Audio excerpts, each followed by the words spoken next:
Hello. Today I want to talk about the genitive case in modern Greek.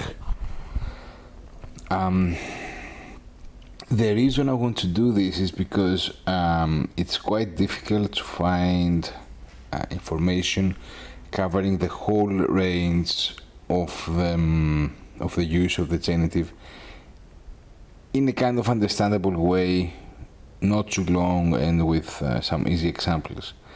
That said, I have to be very clear here, I'm not covering all the meanings.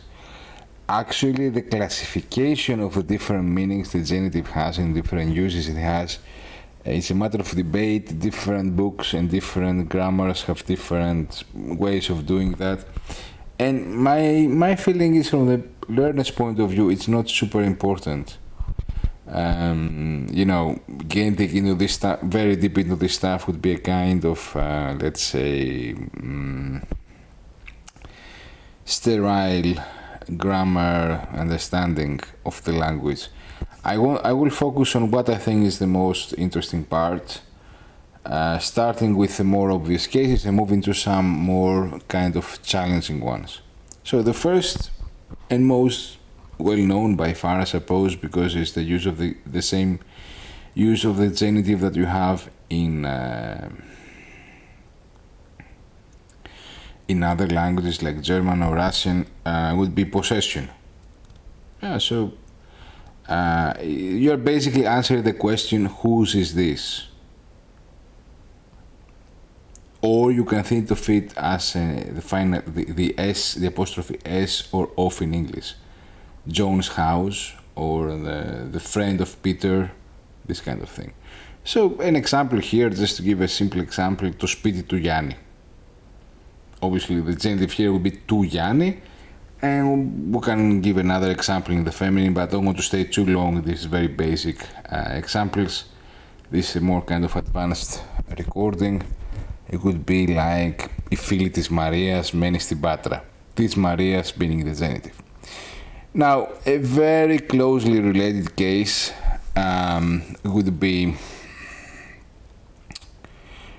family relationships, because some people wouldn't want to say this is about ownership, but we have these things all the time, like ο αδελφός του Κώστα, η μητέρα του Γιάννη, η κόρη της Αντωνίας, all these kind of family relationships would be expressed with the genitive in it. Now, keep in mind here, I just make this note because I just noticed it as I was talking. I forgot to take a note about this.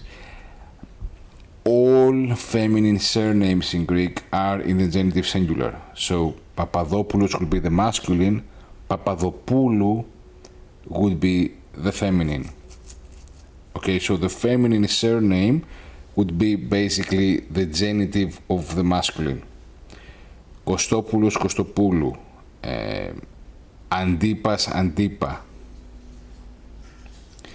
What else can happen? Kyriazis, Kyriazi would be the feminine version. Okay, that's a very handy thing to keep in mind, because often people struggle with it. Also keep in mind as well that Greek Americans don't do that, because in America you have to have one surname for one household. For instance, in Greek, as I said, if you take the surname Kyriazis, the feminine version of the surname would be the genitive of the masculine. So it would be Kyriazi. Ο κύριος Kyriazis και η κυρία Kyriazi. But in America, both of them would be called Kyriazis, right? Because they don't accept this distinction between masculine and feminine. Now, the third one would be what in ancient Greek, and also, people who go to Greek school learn this, the partitive genitive. It's a part of a whole. Now, be careful with this, because we don't really use it so much in modern Greek. So the tendency of, if you are somebody who came to modern Greek from ancient Greek, the tendency would be to say, for instance, θέλω μια φέτα της τούρτας.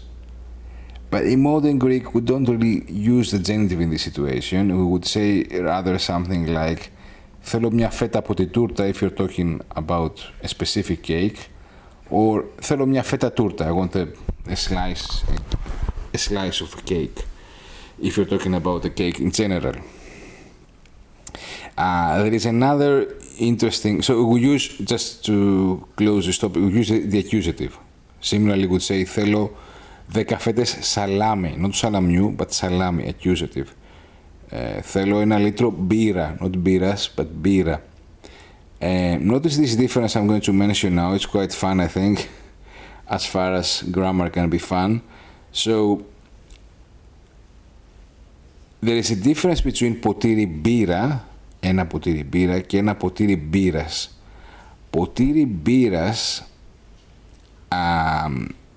would be the glass that you use for beer. The beer glass. Ποτήρι μπύρα, on the other hand, would be a glass of beer, so it would be about the quantity. So ποτήρι μπύρας would be about the kind of glass, the type of glass, and ποτήρι μπύρα would be about the quantity. Πόσα ποτήρια μπύρα θέλεις, θα πιείς. Πόσα ποτήρια μπύρας θα πιείς. Okay, so let me move. So we'll cover these 3. Let's move to number 4. Number 4 would be some prepositions in Greek, especially formal, as we say in the Greek grammar, λόγιες εκφράσεις, λόγιες, which would require the genitive. Ο Μάριος δεν ήρθε λόγω της βροχής. Αντί του Προέδρου ήρθε ο Αντιπρόεδρος. Now number 5, which actually, if we're going simply by importance, the frequency of use should have been earlier, is indirect object. That's super important. In modern Greek, we stop using the dative, and in its place, we now have the genitive or the accusative with the preposition se. So, if I'm going to say, I gave the book to Peter, I have 2 ways to express this to Peter in Greek. One would be, έδωσα στον Πέτρο το βιβλίο, or I could also say, έδωσα του Πέτρου το βιβλίο. Both are perfectly fine. Notice if I want to use a pronoun to replace the word to Petru, I have to say του έδωσα, genitive, το βιβλίο. Okay, the pronoun would be necessarily in the genitive.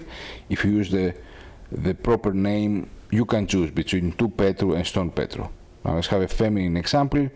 Μίλησα της Μαρίας για το πρόβλημα, or της μίλησα για το πρόβλημα. Number 6 is a kind of not super common, but I think it's fun to know and it's useful to know.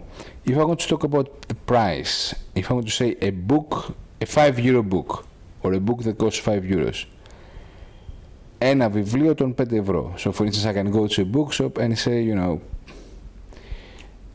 ψάχνω για ένα βιβλίο των 4 ή 5 ευρώ.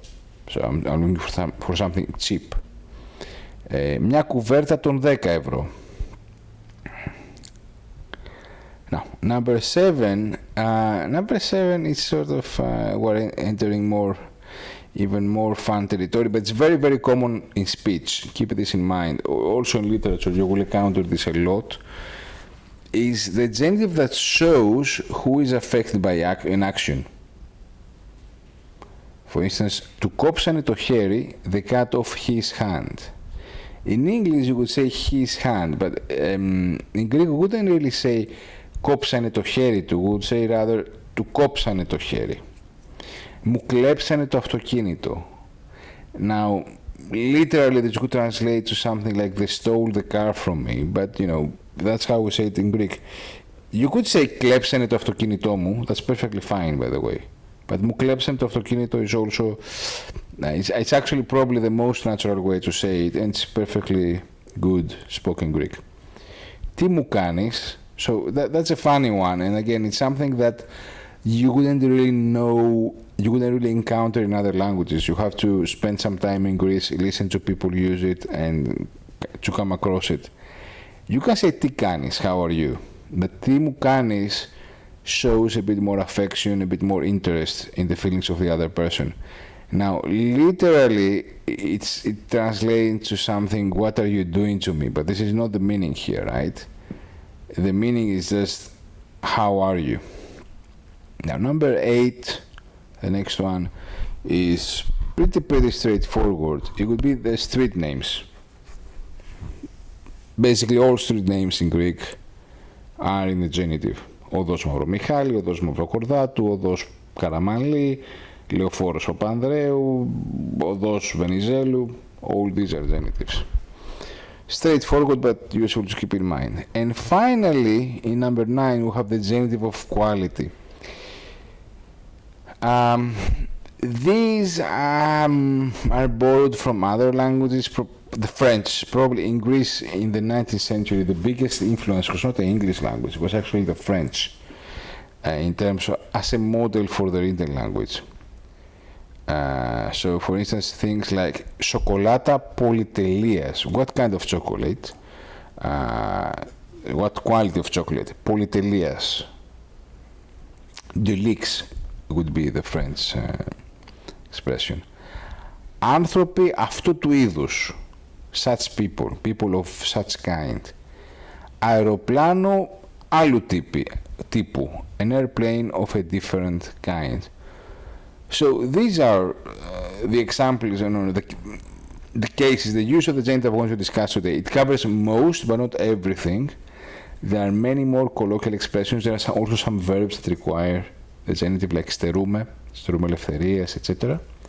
But really, if you study that, I think it will put you in a good place as an advanced student to understand what you're doing with the genitive. Thank you very much.